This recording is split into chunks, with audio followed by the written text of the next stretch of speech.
नमस्ते विद्यार्थी मित्रांनो, MPSC रोकठोक या आपल्या यूट्यूब चॅनलमध्ये मी तेजल शितापे सर्वांचे मनपूर्वक स्वागत करते.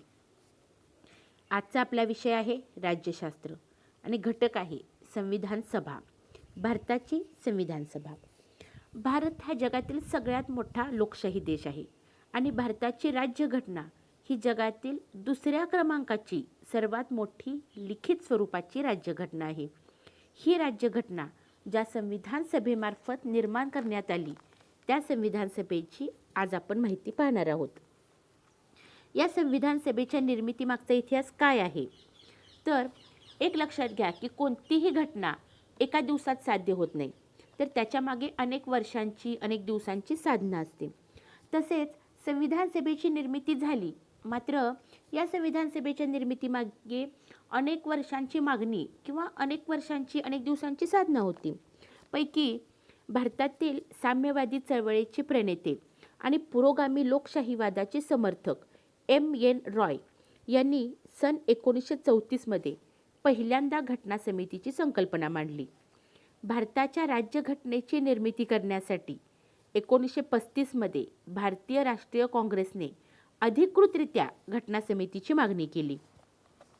प्रौढ मताधिकारावर निवडून आलेल्या घटना समितीने कोणत्याही बाह्य हस्तक्षेपाशिवाय स्वतंत्र भारताच्या राज्यघटनेची निर्मिती केली पाहिजे असे 1938 पंडित जवाहरलाल नेहरूंनी भारतीय राष्ट्रीय काँग्रेसच्या वतीने म्हणले आणि अंतिमतः Lord Pethick Lawrence, sir Stafford Cripps व A.V. अलेक्झांडर यांचे त्रिसदस्यीय कॅबिनेट मिशन भारतामध्ये 24 मार्च 1946 रोजी आले व त्यांनी त्यांची कॅबिनेट मिशन योजना 16 मे 1946 रोजी प्रसिद्ध केली, ज्या अन्वये संविधान सभेची निर्मिती झाली. घटना समितीची संरचना. कॅबिनेट मिशनने ठरवल्याप्रमाणे संविधान सभेमध्ये एकूण 389 सदस्य असतील. पैकी 296 जागा या ब्रिटिश भारतासाठी होत्या. 296 जागांमध्ये पुन्हा दोन भाग पडले. 296 जागांपैकी 292 जागा या ब्रिटिश प्रांतासाठी होत्या. तेव्हा एकूण 11 ब्रिटिश प्रांत होते, ज्यामध्ये मद्रास, बॉम्बे, संयुक्त प्रांत, बिहार, मध्य प्रांत, ओरिसा, पंजाब, वायव्य सरहद्द प्रांत, सिंध, बंगाल व आसाम यांचा समावेश होता. तर 4 जागा या मुख्य आयुक्तांचे किंवा चीफ कमिशनरचे प्रांत यामधून निवडल्या जाणार होत्या. तर दिल्ली, अजमेर मारवाड, कुर्ग आणि ब्रिटिश बलुचिस्तान हे 4 चीफ कमिशनरचे प्रांत होते. उरलेल्या 93 जागा या संस्थानांसाठी होत्या. प्रत्येक प्रांताला आणि संस्थानाला त्यांच्या लोकसंख्येच्या प्रमाणात जागा दिल्या जाणार होत्या.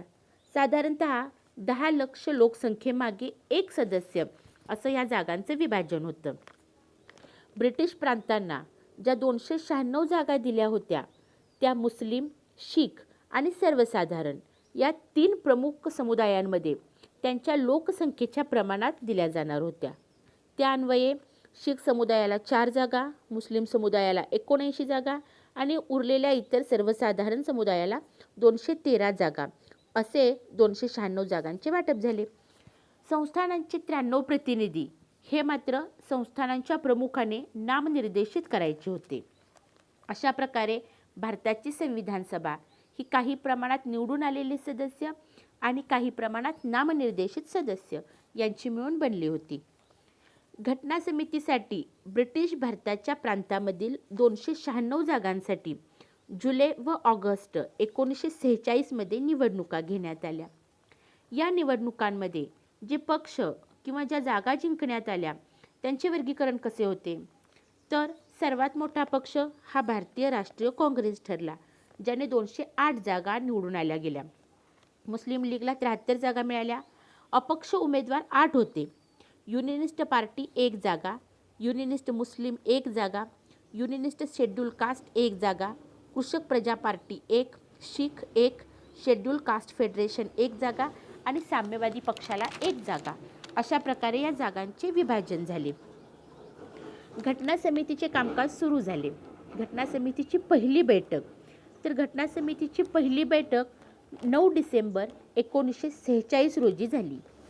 ही बैठक पंडित जवाहरलाल नेहरूंनी बोलवली होती. मुस्लिम लीगने मात्र स्वतंत्र पाकिस्तान या राष्ट्राचा आग्रह धरला आणि या बैठकीवर बहिष्कार टाकला. त्यामुळे बैठकीला फक्त 211 सदस्य उपस्थित होते, पैकी 9 महिला सदस्य होत्या. पहिली बैठक ही दिल्ली सेंट्रल हॉल या ठिकाणी सोमवारी सकाळी 11 वाजता झाली. अध्यक्ष म्हणून फ्रान्सच्या ज्येष्ठतम पद्धतीनुसार सच्चिदानंद सिन्हा यांचे तात्पुरते अध्यक्ष म्हणून जे.बी. कृपलानी यांच्या शिफारशीनुसार निवड करण्यात आली आणि उपाध्यक्ष म्हणून फ्रँक अँथोनी यांची निवड करण्यात आली. याच अधिवेशनामध्ये अध्यक्षांनी चीन, अमेरिका व ऑस्ट्रेलिया या देशांच्या सदिच्छा संदेशांचे वाचन केले. मात्र ब्रिटिश सरकारने शुभेच्छा संदेश पाठवला नव्हता. पहिल्या बैठकीचे उद्घाटन पंडित नेहरू यांनी केले. वास्तविक पाहता तेव्हाचे व्हाईसरॉय असलेले लॉर्ड वेव्हेल यांना या बैठकीचे उद्घाटन करायची इच्छा होती, मात्र काँग्रेसने त्याला विरोध केला होता. घटना समितीच्या पदाधिकाऱ्यांची निवड 11 डिसेंबर 1946 रोजी घटनेचे कायम स्वरूपाचे अध्यक्ष डॉक्टर राजेंद्र प्रसाद, उपाध्यक्ष म्हणून H.C. मुखर्जी यांची निवड करण्यात आली. याशिवाय घटनेचे घटनात्मक सल्लागार म्हणून B.N. राव यांची निवड झाली. उद्दिष्टांचा ठराव 13 डिसेंबर 1946 रोजी जवाहरलाल नेहरू यांनी उद्दिष्टांचा ठराव मांडला. 22 जानेवारी 1947 रोजी सभेने हा ठराव एकमताने संमत केला. या ठरावाचीच सुधारित आवृत्ती म्हणजे आपल्या घटनेचा सरनामा किंवा आपण जी संविधान प्रतिज्ञा म्हणतो ती प्रतिज्ञा किंवा घटनेची उद्देशपत्रिका. पंडित नेहरूंनी मांडलेल्या उद्दिष्टांच्या ठरावात सार्वभौम, स्वातंत्र्य व गणराज्य अशी रचना होती, पण मूळ घटनेत मात्र सार्वभौमत्व, लोकशाही, गणराज्य असा बदल केला गेला. नंतर 42वी घटना दुरुस्ती 1976 या अन्वये त्यामध्ये समाजवादी, धर्मनिरपेक्ष आणि एकात्मता हे शब्द समाविष्ट करण्यात आले. पंडित नेहरूंच्या ठरावात नसणारा फ्रॅटर्निटी, बंधुता हा शब्द मात्र प्रास्ताविकेत समाविष्ट करण्यात आलेला आहे. घटना समितीने संविधानाची निर्मिती करण्यासाठी एकूण ज्या बैठका घेतल्या किंवा एकूण ज्या सत्रांमध्ये घटना समितीचं कामकाज झालं ती सत्रे किती होती, तर संविधान सभेची एकूण 11 सत्रे झाली. पैकी पहिले सत्र 9 ते 23 डिसेंबर 1946 इतके दिवस भरले. दुसरे सत्र 20 ते 25 जानेवारी 1947ला भरले. तिसरे सत्र 28 एप्रिल ते 2 मे 1947ला भरले. चौथे सत्र 14 जुलै ते 31 जुलै 1947 रोजी झाले. संविधान सभेचे 5वे सत्र 14 ऑगस्ट ते 30 ऑगस्ट 1947ला भरले. हे सत्र 14 ऑगस्टच्या रात्री भरले होते, कारण 15 ऑगस्ट 1947ला आपला भारत स्वतंत्र झाला. संविधान सभेचे 6वे सत्र 27 जानेवारी 1948ला भरले. 7वे सत्र 4 नोव्हेंबर ते 8 जानेवारी 1949ला झाले. 8वे सत्र 16 मे ते 16 जून 1949ला झाले. 9वे सत्र 30 जुलै ते 18 सप्टेंबर 1949ला झाले. 10वे सत्र 6 ऑक्टोंबर ते 17 ऑक्टोंबर 1949ला झाले. आणि संविधान सभेचे शेवटचे सत्र 11वे सत्र हे 14 ते 26 नोव्हेंबर 1949 रोजी झाले. 26 नोव्हेंबर 1949ला घटना निर्मिती पूर्ण झाली. मात्र तरीसुद्धा 24 जानेवारी 1950ला पुन्हा एकदा संविधान सभेतील सदस्यांची बैठक झाली. या दिवशी 284 सदस्यांनी राज्यघटनेवर स्वाक्षऱ्या केल्या. त्या दिवशी बाहेर पाऊस पडत होता. हा एक शुभ शकुन मानला गेला. 24 जानेवारी 1950 रोजी घटना समितीची अंतिम बैठक झाली. मात्र घटना समिती संपुष्टात आणली गेली नाही, तर 26 जानेवारी 1950 पासून ते 1951-52 मध्ये पहिल्या सार्वत्रिक निवडणुका होऊन पहिली संसद अस्तित्वात येईपर्यंत घटना समितीने भारताची हंगामी संसद म्हणून काम केलेले आहे. 15 ऑगस्ट 1947ला भारत स्वतंत्र झाला. त्याचवेळी भारताच्या स्वातंत्र्याचा कायदा लागू करण्यात आला. या कायद्यानुसार खूप सारे बदल झाले. सुरुवातीला घटना समितीत सहभागी न झालेले संस्थानांचे प्रतिनिधी हळूहळू सहभागी होऊ लागले. 28 एप्रिल 1947 रोजी पहिल्यांदा फक्त 6 संस्थानांचे प्रतिनिधी घटना समितीमध्ये सहभागी झाले. त्यामध्ये बडोदा, बिकानेर, जयपूर, पटियाला, रेवा आणि उदयपूर यांचा समावेश होतो. 3 जून 1947च्या भारताची फाळणी करण्याच्या माउंटबॅटन योजनेनंतर उरलेल्या बहुतेक संस्थानांचे प्रतिनिधी घटना समितीमध्ये सहभागी झाले. शिवाय भारतीय प्रदेशातील मुस्लिम लीगचे सदस्यही घटना समितीत सहभागी झाले. भारतीय स्वातंत्र्याचा कायदा 1947 अन्वये घटना समितीमध्ये काय काय बदल झाले? तर पहिला बदल, घटना समितीला पूर्ण सार्वभौम दर्जा देण्यात आला. ही घटना समिती तिला योग्य वाटेल अशी घटना तयार करू शकणार होती. या कायद्यान्वये ब्रिटिश संसदेने भारतासंदर्भात केलेल्या कोणत्याही कायद्यात बदल करण्याचा किंवा ते रद्द करण्याचा अधिकार घटना समितीला देण्यात आला. घटना समिती हे कायदेमंडळ बनले. म्हणजेच स्वतंत्र भारताची राज्यघटना बनवण्याचे आणि देशाचे सर्वसाधारण कायदे बनवण्याचे अशी 2 कार्ये ही घटना समितीवर सोपवण्यात आली. ही दोन्ही स्वतंत्र कामे निरनिराळ्या दिवशी करावयाची होती. या पद्धतीने घटना समिती ही स्वतंत्र भारताची पहिली संसद बनली. ज्यावेळी संविधान सभा घटना समिती म्हणून काम करायची तेव्हा तिचे अध्यक्ष असायचे डॉक्टर राजेंद्र प्रसाद, आणि जेव्हा संविधान सभा कायदेमंडळ म्हणून भरायची तेव्हा जी.व्ही. मावळकर हे अध्यक्षस्थानी असायचे. पाकिस्तानचा भाग असलेल्या प्रदेशातील मुस्लिम लीगचे सदस्य भारताच्या घटना समितीमधून बाहेर पडले. यामध्ये पश्चिम पंजाब, पूर्व बंगाल, वायव्य सरहद्द प्रांत, सिंध, बलुचिस्तान आणि आसामचा सिल्लेट जिल्हा यांचा समावेश होतो. कारण पाकिस्तानसाठी स्वतंत्र संविधान सभा बनवण्यात आली. त्यामुळे कॅबिनेट मिशन योजना 1946 नुसार ठरवलेली 389 ही घटना समितीची सदस्य संख्या 299 झाली. तर संस्थानांच्या प्रतिनिधींची संख्या ही 93 वरून 70 झाली. घटना बनवणं हे घटना समितीचं काम होतंच. शिवाय हंगामी संसद म्हणून ही घटना समितीने कार्य केले. याशिवाय ही घटना समितीने अजून काही इतर कार्ये केली. संविधान सभेची निर्मिती ही राज्यघटना तयार करण्यासाठी झालीच होती. पुढे भारताच्या स्वातंत्र्यानंतर तिने हंगामी संसद म्हणूनही काम केले. या व्यतिरिक्त केलेली कार्य कोणती होती? तर मे 1949 मध्ये घटना समितीने भारताच्या राष्ट्रकुल सदस्यत्वाला मान्यता दिली. 22 जुलै 1947 मध्ये घटना समितीने राष्ट्रीय ध्वज स्वीकृत केला. 24 जानेवारी 1950 मध्ये घटना समितीने राष्ट्रगीत जनगण मन हे स्वीकृत केले. 24 जानेवारी 1950 रोजी घटना समितीने वंदे मातरम हे राष्ट्रगान स्वीकृत केले. शिवाय 24 जानेवारी 1950 रोजी घटना समितीने डॉक्टर राजेंद्र प्रसाद यांना भारताचे पहिले राष्ट्रपती म्हणून निवडून दिले. 17 एप्रिल 1952 पासून हंगामी संसदेचे अस्तित्व संपुष्टात आले. कारण 2 सदने असलेली पहिली निवडून आलेली संसद मे 1952 मध्ये अस्तित्वात आली होती. आता संविधान सभेबाबत काही इतर माहिती आपण बघणार आहोत.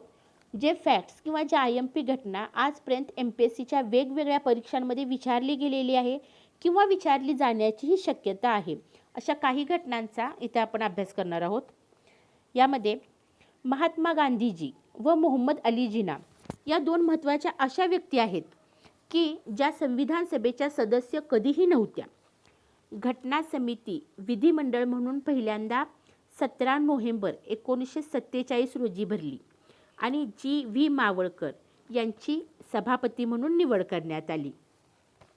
घटना समितीने एकूण 2 वर्ष 11 महिने 18 दिवस काम केले. काही ठिकाणी हा कालावधी 2 वर्षे 11 महिने 17 दिवस असाही सांगितला जातो. आपल्या घटनाकारांनी सुमारे 60 देशांच्या घटनांचा अभ्यास केला होता आणि घटनेच्या मसुद्यावर 114 दिवस विचारविनिमय केला होता. घटना निर्मितीसाठी एकूण 64 लाख रुपये इतका खर्च आला.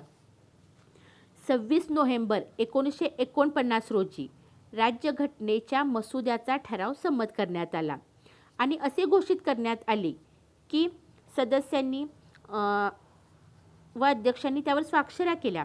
त्या दिवशी 299 पैकी फक्त 284 सदस्य उपस्थित होते आणि त्यांनी राज्यघटनेवर स्वाक्षऱ्या केल्या. हाच दिनांक सरनाम्यामध्ये नमूद केलेला आहे. त्या दिवशी घटना समितीने ही घटना स्वीकृत करून अधिनियमित करून स्वतः प्रत अर्पण करत आहोत असे म्हणलेले आहे. 26 नोव्हेंबर 1949 रोजी स्वीकृत केलेल्या राज्यघटनेत सरनामा, 395 कलमे आणि 8 परिशिष्टे होती. पूर्ण राज्यघटना अधिनियमित झाल्यानंतरच संविधानाचा सरनामा किंवा संविधानाची प्रास्ताविका अधिनियमित करण्यात आलेली आहे. कलम 5, 6, 7, 8, 9, कलम 60, कलम 324, 366, 367, 379, 380, कलम 388, 391, 392 आणि कलम 393 मधील नागरिकत्व, निवडणुका, हंगामी संसद, तात्पुरत्या आणि संक्रमणीय तरतुदी आणि लघु शीर्षक या राज्यघटनेतील तरतुदी या 26 नोव्हेंबर 1949 पासूनच अंमलात आलेल्या आहेत. राज्यघटनेतील उर्वरित तरतुदी 26 जानेवारी 1950 पासून अंमलात आल्या. भारतीय राज्यघटनेत या दिवसाचा उल्लेख घटना अंमलात आल्याचा दिनांक असा केला गेलेला आहे. हा दिवस प्रजासत्ताक दिन म्हणून साजरा केला जातो. राज्यघटना अंमलात आल्याचा दिवस 26 जानेवारी हाच का निवडला? तर त्या दिवसाला एक ऐतिहासिक महत्त्व होतं. भारतीय राष्ट्रीय काँग्रेसच्या 3 डिसेंबर 1929 मधल्या लाहोर अधिवेशनातील ठरावानुसार 26 जानेवारी 1930 हा दिवस पूर्ण स्वराज्य दिन म्हणून साजरा करण्यात आला होता. भारतीय राज्यघटना अंमलात आल्यापासूनच भारतीय स्वातंत्र्याचा कायदा 1947 आणि भारत सरकार कायदा 1935 व त्याचे पूरक व दुरुस्ती केलेले कायदे रद्द झाले. प्रिव्ही काउन्सिल ज्युरिस्डिक्शन ॲक्ट 1950 हा मात्र अस्तित्वात ठेवला गेला होता. घटना समितीची निशाणी म्हणून हत्ती स्वीकृत करण्यात आला होता. घटना समितीचे कायदेविषयक किंवा घटनात्मक सल्लागार म्हणून B.N. राव यांची नियुक्ती लॉर्ड वेव्हेल यांच्याकडून करण्यात आली होती. H.V.R. अय्यंगार हे घटना समितीचे सचिव होते, तर उपसचिव जुगल किशोर खन्ना हे होते. डॉक्टर बाबासाहेब आंबेडकर हे मसुदा समितीचे अध्यक्ष होते. घटना समितीमध्ये S.N. मुखर्जी हे मसुदा बनवण्याचे प्रमुख चीफ ड्राफ्ट्समन होते. भारतीय राज्यघटना प्रेम बिहारी नारायण रायजादा यांच्या हस्ताक्षरात आहे. त्यांनी ओघवत्या वळणदार इटॅलिक शैलीत मूळ राज्यघटनेचे हस्तलिखित बनवले. शांतिनिकेतनमधील नंदलाल बोस, बिहोर राम मनोहर सिन्हा व इतर कलाकारांनी मूळ प्रतीला नक्षीकाम करून आकर्षक बनवलेले आहे. प्रेम बिहारी नारायण रायजादा यांनी हस्तलिखित केलेल्या मूळ सरनाम्याला बिहोर राम मनोहर सिन्हा यांनी नक्षीकाम करून आकर्षक बनवलेले आहे. हिंदी भाषेतील मूळ राज्यघटनेचे हस्तलिखित वसंत कृष्ण वैद्य यांनी बनवले व नंदलाल घोष यांनी तिला उत्कृष्ट रीतीने आकर्षक बनवले. 3 डिसेंबर हा दिवस ॲडव्होकेट डे म्हणून साजरा केला जातो, कारण भारताचे पहिले राष्ट्रपती डॉक्टर राजेंद्र प्रसाद यांचा जन्म या दिवशी झालेला आहे. सुरुवातीला जी मूळ घटना होती ती 277 पानांची व सुमारे 90,000 शब्दांची होती. भारत संघराज्य आहे असा युक्तिवाद घटना समितीमध्ये डॉक्टर बाबासाहेब आंबेडकर यांनी केला. N. गोपालस्वामी अय्यंगार हे मसुदा समितीच्या 7 सदस्यांपैकी एक होते आणि यांनीच कलम 370 जम्मू काश्मीरसाठी विशेष तरतुदी असलेलेचा मसुदा तयार करण्याचे काम केले होते. B.N. राव यांनी घटनेचा कच्चा मसुदा तयार केला होता. शिवाय म्यानमारची घटनाही यांनीच बनवली होती.